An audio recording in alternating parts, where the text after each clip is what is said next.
在台东多良英娜厨房品尝部落风味美食，欣赏南回铁道上呼啸而过的火车，前往打鹿岸，在湛蓝海岸的边境来一场午后的浪漫茶席。曾是空军建设的废弃场，如今化身为加路兰艺术地景。抬头仰望由马赛克拼贴而成的波浪屋，像是洋流在空中流动，令人心醉。走进由多良国小改建的木工坊，除了展示原住民工艺的巧思，还深藏着什么样的梦想呢？沿着海岸骑行，跟着 Emily 感受这里的碧海蓝天。搭上南回线火车，一段属于旅人的蔚蓝之旅正缓缓启程。Hello， 大家好，我是 Emily。这趟旅程，我们将搭乘火车，沿着壮阔的海岸线一路前行，抵达热情又迷人的台东。在正式展开南回线火车的旅程之前，Emily 先让大家看看我预先准备好的车票，一张张车票整齐排开，是不是觉得超级壮观？这一刻，我真的有种说不出的期待感涌上心头。这次旅程的第一天，我们先从台北松山车站出发，接着 Emily 会带大家去参观永康和保安车站。第二天到屏东的古厝乡下参加一场婚礼。第三天是我最期待的南回线铁道之旅。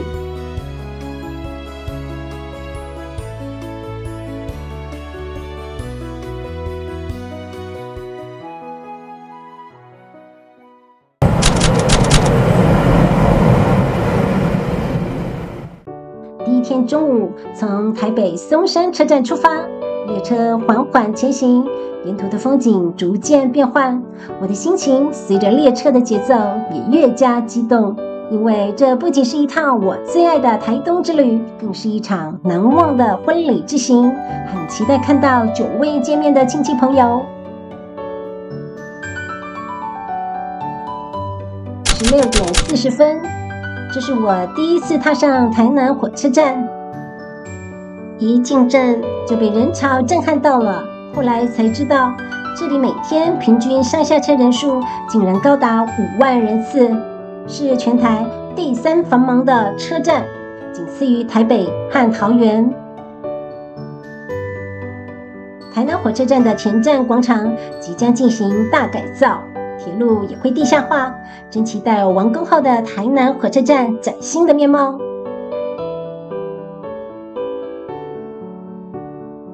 Emily 想先带大家去附近的永康和保安车站逛逛。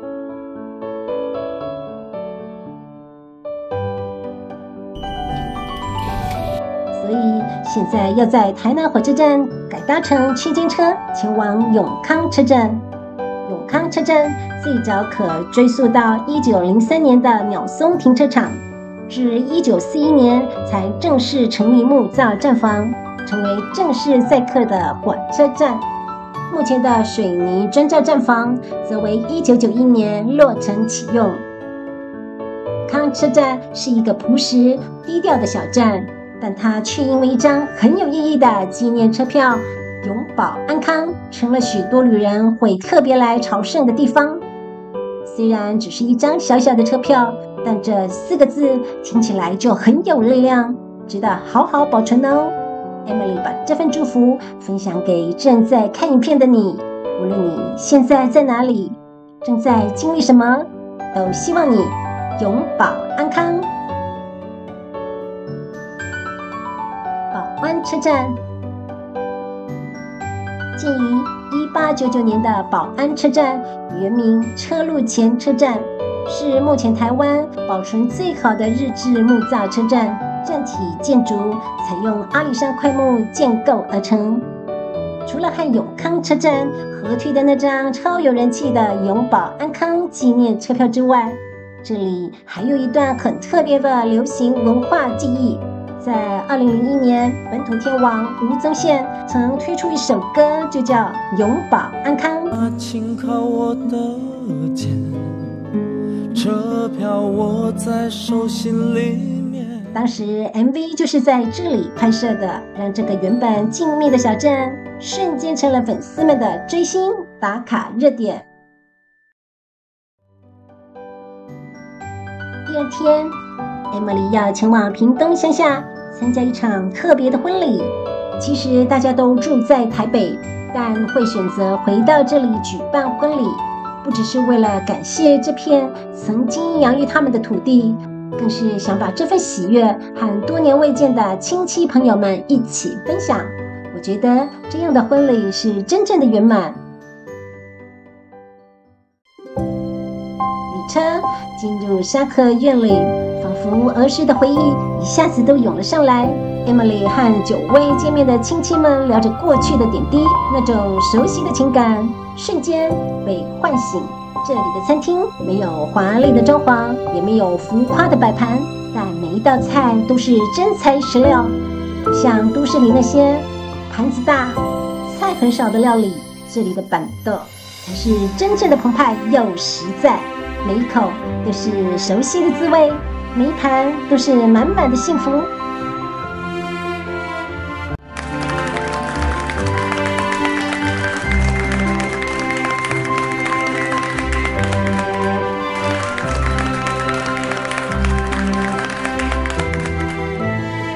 新郎新娘，祝你们佳偶天成，百年好合。今天一大早，感谢姐姐开车带我们来台南火车站搭车。虽说是6点30分的火车，但其实人潮已慢慢在涌现，车上大概有30%满。我们是打算从台南搭到大武，之后再转搭区间车到金轮车站。南回线铁路西起枋寮车站，东至台东车站。1992年正式通车营运，是台铁最晚开通的主要干线，更被誉为台湾最美的轨道路段。沿途经过台湾海峡耀眼的海景，穿越中央山脉，行经无数的隧道，直到大武站才重新迎向大海。尤其在大武到金轮这段，就像是凌空而行，行驶在大海上的铁道，有点像是《神隐少女》里千寻与无脸男搭乘的海上列车。天气晴朗时，窗外的太平洋呈现美丽的台东蓝。乘坐火车，爱上这片大海，贪恋着旅行的美好。8点31分，我们抵达了大武车站。接下来的行程，我们会在这里转搭区间车到金轮车站，然后骑摩托车到多良车站。在金轮车站附近，我们找到了一间机车行，花了300元租摩托车，已包含油费哦。从上午9点多租到中午12点多。因为金轮车站没有可以寄放行李的地方，幸好机车行的老板娘说寄放店里没关系啦，所以行李的问题就这样解决喽。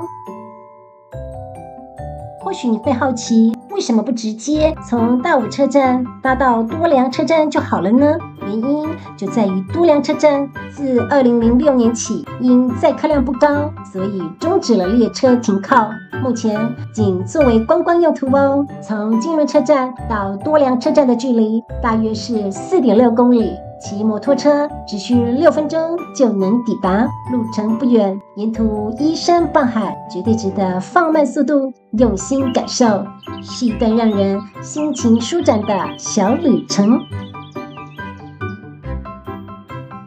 进入多良车站，需着收每人10元的清洁费，作为维护场地的用途。多良车站位于半山腰，且紧邻太平洋，景色非常壮丽，说是全台湾最美丽的车站。果然名不虚传，鲜红的栏杆搭配火车出山洞呼啸而过的场景，成就了这个地方独有的经典画面。我爱多良地标更是旅客拍照打卡的热门地点。此外，车站旁边还设有小吃区，主打原住民风味料理。可惜今天 Emily 造访时，美食区没有营业，有些小遗憾哦。其实要欣赏南回线列车穿越蔚蓝海岸的壮丽景致，有个绝佳的秘境，就在沿着山坡往上走一点，向阳新船木工坊前面的伊娜厨房。这里地势较高，位于都良车站正上方，没有高压电线遮挡视野，视线一望无际，仿佛整个海岸线都为你敞开。当列车从山洞呼啸而出，沿着海岸线缓缓驶过，交织而成的画面真的令人震撼。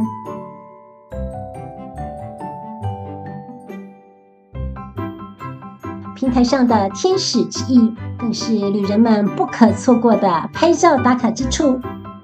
来到这里，来一杯伊娜厨房的招牌饮品月桃柠檬茶，搭配马告猪象牙风味披萨，真的是一场味蕾与山海交织的享受。就在伊娜厨房后方，有一栋温暖又特别的空间——向阳新传木工坊。它的前身是都良国小废校后的旧校舍，经过改造后摇身一变，成为承载着希望的向阳新传木工坊。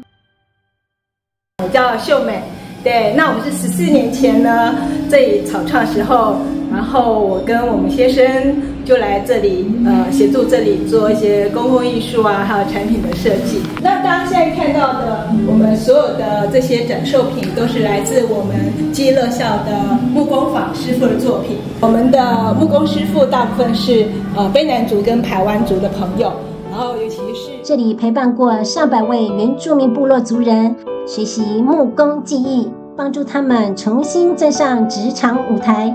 这不只是木工，更是一条为离乡游子铺设的回家路。为什么在这里可以看到我们的一艘可以下海的南岛式边架舟？这故事要从3年前冠宇老师来拜访我们。冠宇老师他是音乐制作家，那他的太太就是我们阿美族的歌手伊利高露。那时候有一天晚上，他们看 Discovery 在介绍整个夏威夷在1975年开始追寻他们自己的南岛文化，然后重新复兴了他们的造船技术跟航海的知识。后来他们1876年用2个半月，然后用祖先的方法回到了他们的祖先之地大溪地。那这样的过程，他们深被这个深深。希望每一位来到这片山海之间的旅人，除了欣赏都良车站的迷人风景，也能走进伊娜厨房，品尝道地的原住民风味，进一步支持向阳新传木工坊的部落创作，一起为即将到来的2027南岛文化盛事添上一份实质的帮助力量。离开木工坊后，我们顺着蜿蜒的山路继续往上走。随着海拔逐渐升高，眼前的景色也越发开阔，山海交错的壮丽画面一点一滴展现在眼前。就在这片宁静山林中，藏着一间迷人的小店5181听海工作室。这里提供咖啡与轻食，店面与自然环境完美融合。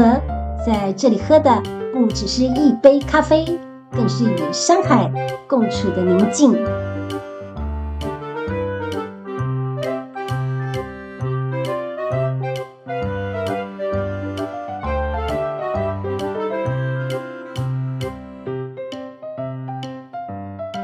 下山离开这里，我们准备骑车回到金轮车站。有人说啊，有一种蓝叫台东蓝，那是一种只属于台东的颜色。蔚蓝的天空，湛蓝的海岸，仿佛是大自然对这片土地最深情的献礼。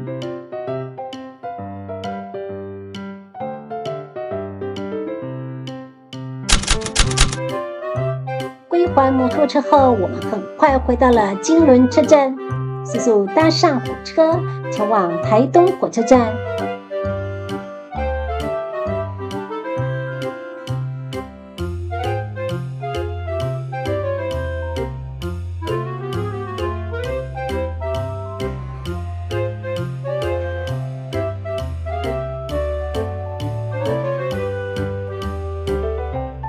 就在我们抵达台东火车站的时候，竟然遇上了环岛之星猛旅号尚未启动停靠于此。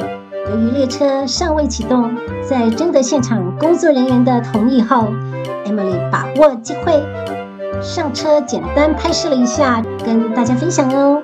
更让人惊喜的是，还亲眼看到列车悬挂车头的那一幕，那种可遇不可求的瞬间，真的是太幸运了。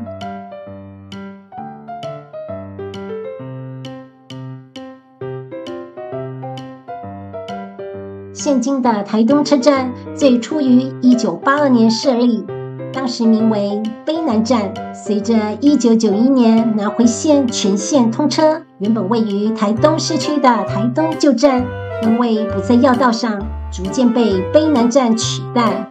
到了2001年，卑南站正式更名为台东站。车站内外随处可见原住民木雕艺术作品，展现出台东在地文化的色彩与图腾。站前广场则林立着一间间的玻璃屋店铺，从便利商店、特色伴手礼、古早味冰品到道地餐饮小吃，应有尽有，全是当地人口中的必吃品牌。这里不仅是一座车站，更像是一座充满台东风情的特色小型商场。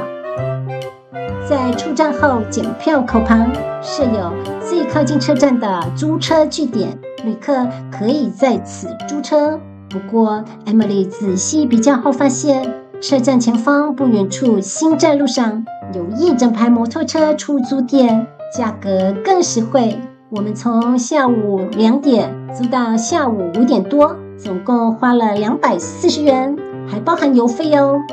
从机车行出发， Emily 准备前往今天的午餐地点法路岸原住民餐厅，预计骑乘机车约15分钟就会抵达。你听过台东的土会黏人这句话吗？台东的黏是一种踏上便离不开的黏，更是一种深藏在大山大海里的无穷魅力。法路岸到喽，虽然餐厅入口处看起来朴实低调，但一走进来，马上能感受到浓浓的海岸风情。法路岸在阿美族语中是指工作与休憩的疗房。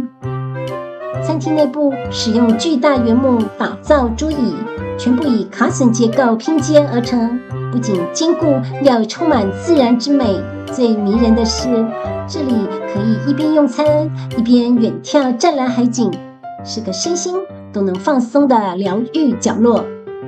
下午时段提供的是轻食与饮品， Emily 刚好就是这个时段到访，有点可惜没能尝到传说中的海鲜烧烤。如果你热爱烧烤，建议你晚上再来哟。下一站我们将前往加路兰休憩区。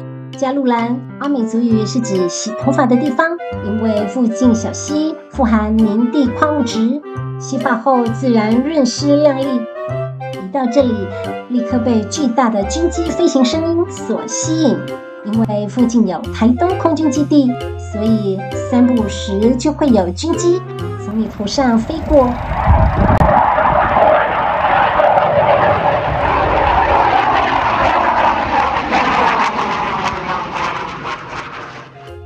加路兰休憩区原本为空军建设制航基地的废弃土置放场所，经东管处数次以生态工法整建后，新增停车场、观景台及装置艺术，将废弃区域整理成一个富有风情的游憩区域。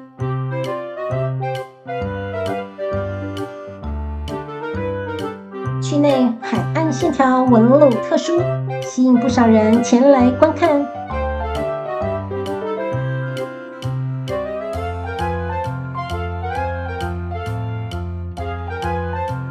地上也有不少漂流木装置艺术作品，是东海岸之旅必游景点之一。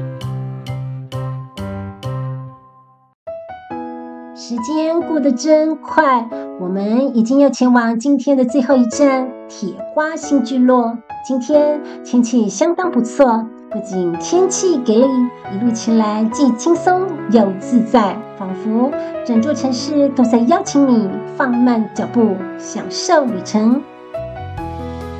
TT Style 原创馆位于铁花新聚落徒步区。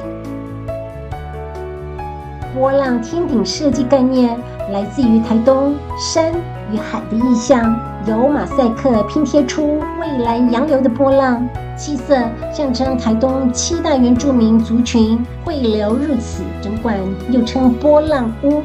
整体结构以50个货柜钢筋打造而成，吸引许多原住民手作原创商品店、特色餐饮、咖啡小店入驻，成为台东原创新聚落。有来台东，建议可以进来逛逛哦。台东旧车站也位于铁花新聚落。Emily 带大家来看一下台东旧火车站，这里仍保有旧月台、旧车厢和铁轨供民众参观。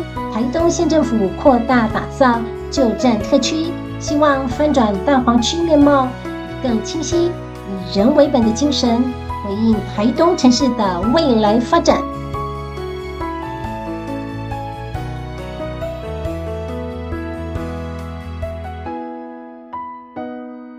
转眼间已经5点了，我查了一下，回台东车站12分钟，加上还车买晚餐，时间可能有点赶，不过应该够。火车站前广场的商店真的好方便，简单买了东河肉包、绿豆薏仁牛奶和酥脆的地瓜脆饼，还有台铁便当。今天的晚餐就在火车上解决喽。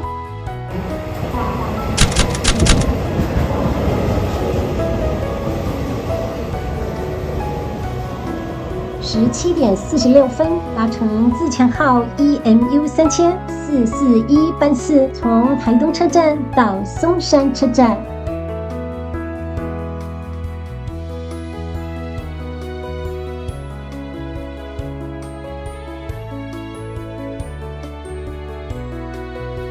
还不说话，却总能带来安慰；风不留痕，却总能吹散烦忧。随着火车前行，心也在翻页。不是每段旅程都能完整记录，但每一刻的感动却令我无法忘怀。期待再次搭乘南回线列车，踏上台东这片黏人的土地。